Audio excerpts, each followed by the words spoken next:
we get into the launch day shenanigans, we have an important update from a silly little guy. Me!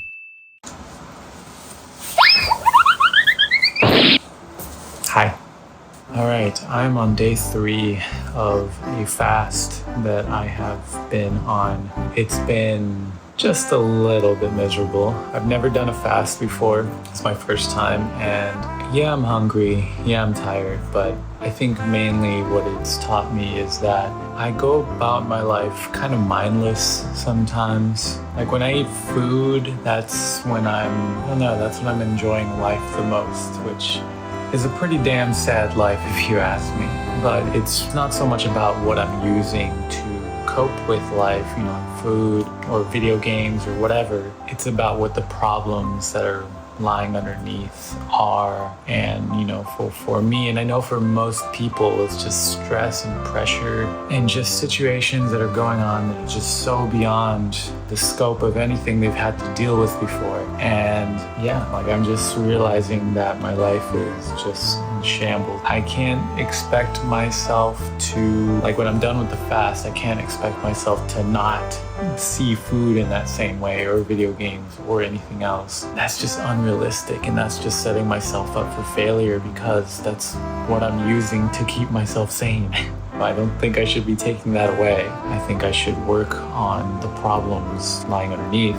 But yeah, it's things that I can't do anything about right now. So this is just where I'm at. And with that being said, I have been drawing as like a way of coping without my main coping mechanism. So yeah, let me show you some of my stuff. Only if you want to. Do you want to? Are you okay with that?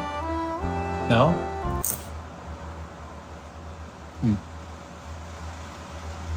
Well, you're getting it anyway, bitch. So, we got the first exhibit here.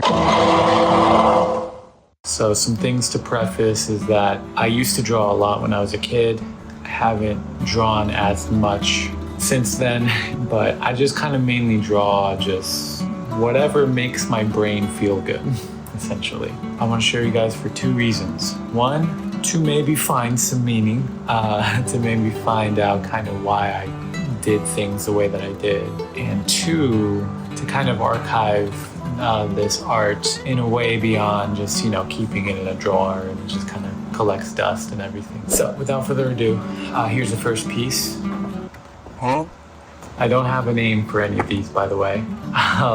Yeah, the best way I can describe this one, because there's a big fat black heart in the middle.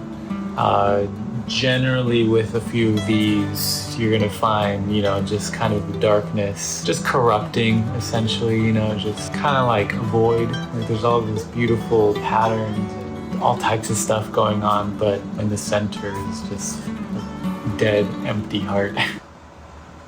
I hope these don't come out too depressing. I'm not that depressed, just a little bit. But yeah, that's the first one. We got this one. It says, that word right here, and then it says, fuck, dude. The best I can give for this one is that that's what I say when I start to feel anxious. It's like a signal to my friends, like, fuck, dude. Other than that, it's just pure, this makes my brain happy. If I can derive any meaning, this part right here is like me, and this around here is a shell just being protected. There's like a little gray shell right here. That's the shell I can perceive, and then this bigger one is the one that I can't perceive. But yeah, it's mainly just, there's another shell technically with this one. So 3 layers. That's crazy. Yeah, everything else is just kind of just like the way it looks. So this one, you can see there's, random. This one again, dark void and everything, but originally a bunch of squares. And that was the original thing that I was doing, but then I was like, but yeah, so it kind of looks like the silhouette or the side view of somebody's face. Hair is up here and stuff. And then the colors, I just kind of added on after the fact. If I can pull anything out of my ass, is that there's a battle trying to fight the void of darkness or something. But I don't know. It's just how it ended up. So yeah. This one, I don't think I can pull a point out of my ass on this one. I colored this one in, the main middle one right here, the big one. I colored that one in orange because it looked like a Dorito. And yeah, it looked like a Dorito, so that's why I did that. I liked the kind of motion of doing the brown here, just kind of zoop, zoop, zoop, zoop with the brush. Other than that, I just was experimenting with shapes some, so yeah. All right. So this one is, I guess, the most purposeful one. They all have some sort of purpose. Of course, I'm expressing something through everything I make, but this one has the most outwardly, like you can just look at it and kind of gauge a purpose to it. Yeah, so I've been watching a lot of space videos, but also physics videos, because they kind of, space and physics kind of mingle together. But yeah, I just was thinking about atoms, particles, just, you know, that's why I was blotting here. Obviously it's like a road and everything. And yes, I did use brown. I don't have a yellow for some reason, I don't know why. Yeah, no, like over here, it's just like a big collection, it's very, you know, dense. And then over here, there's more space between them. And then the lines over here, I don't know, to be honest. That was just kind of, it's in a similar vein, but I guess it's just lines. So, but this up here is interesting. So it looks like I'm trying to draw a night sky potentially, but that's not what's going on. It's actually like the inverse. So the dark areas are actually the universe, the stars, and the planets out there, and the galaxies and everything. And the white is actually like the void, like the space between them and everything. And so, I don't know, I guess I just wanted to do the inverse of how the night sky usually looks, even though it just kind of ends up still looking like a night sky kind of, but not really. When I was, you know, blotting down the little dots and everything, I like to think that I was like creating a universe or a star or a cluster, like, oh, here's a new one, here's a new one, here's a new one, here's a new one, you know? So yeah, that was a tour of some of the art that I made recently to cope with just things I've never gone through, and I'm just having a hard time coping with all of it, but I'm, you know, getting by just like anybody else. And yeah, I just wanted my art to be immortalized in some fashion. I might do this again, I don't know, but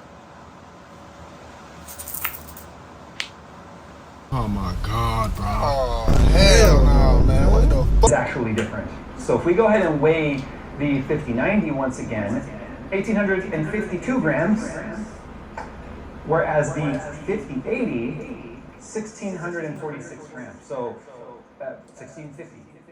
Okay, 1,650.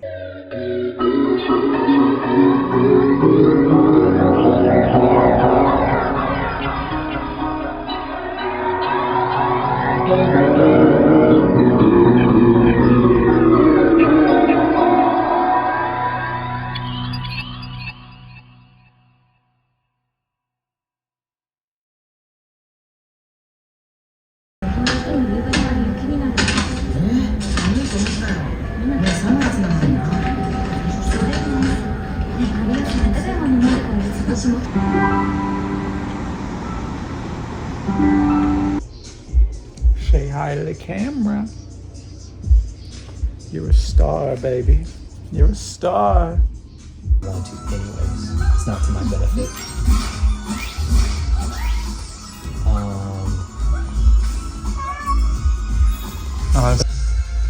Look at that loaf. Look at that goofy little loaf. I could just eat him. Cook him into a nice little pumpkin bread.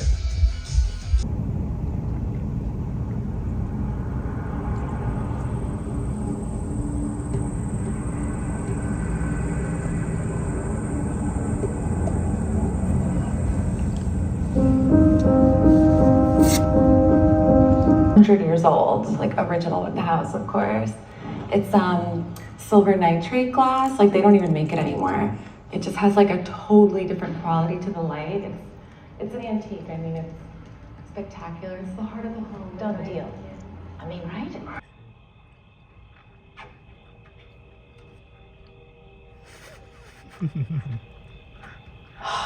Okay, so that happened.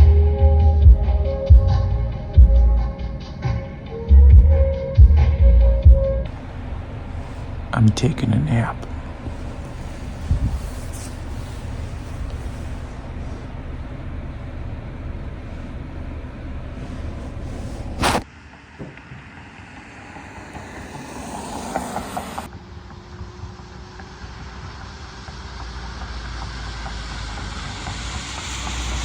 Diez, 11, 12, 13, 14 y 15 porque se cumplen unas horas.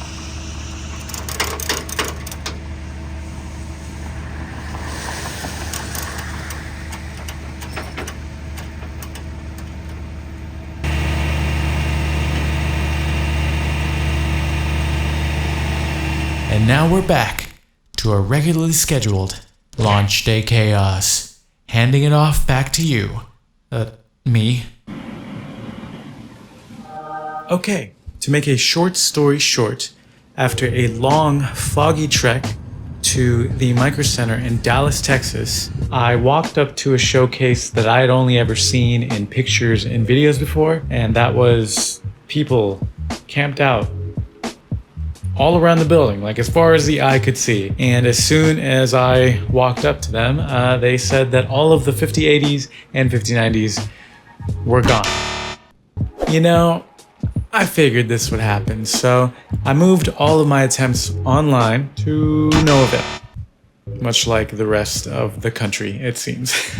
So in the end, do I have a magical story of me triumphing over this clear obstacle and prevailing over all known challenges, you know, getting a chance to say screw you to the universe trying to take my 5080, getting the last laugh over all those people that doubted me? No. It was an absolute crapshoot, stemming from abysmally low stock from NVIDIA, really interesting practices on the part of micro centers when it came to the campers, and, you know, the inevitable bots nabbing everything as soon as it comes online, so you can't even think about pressing add to cart, you know, all of that. So this story is not about success, but rather finding happiness in the failure. Enjoying the simple moments, you know? Really taking life by the balls, doing what you love. Yes, your voice is weird. From original youtube.com/friend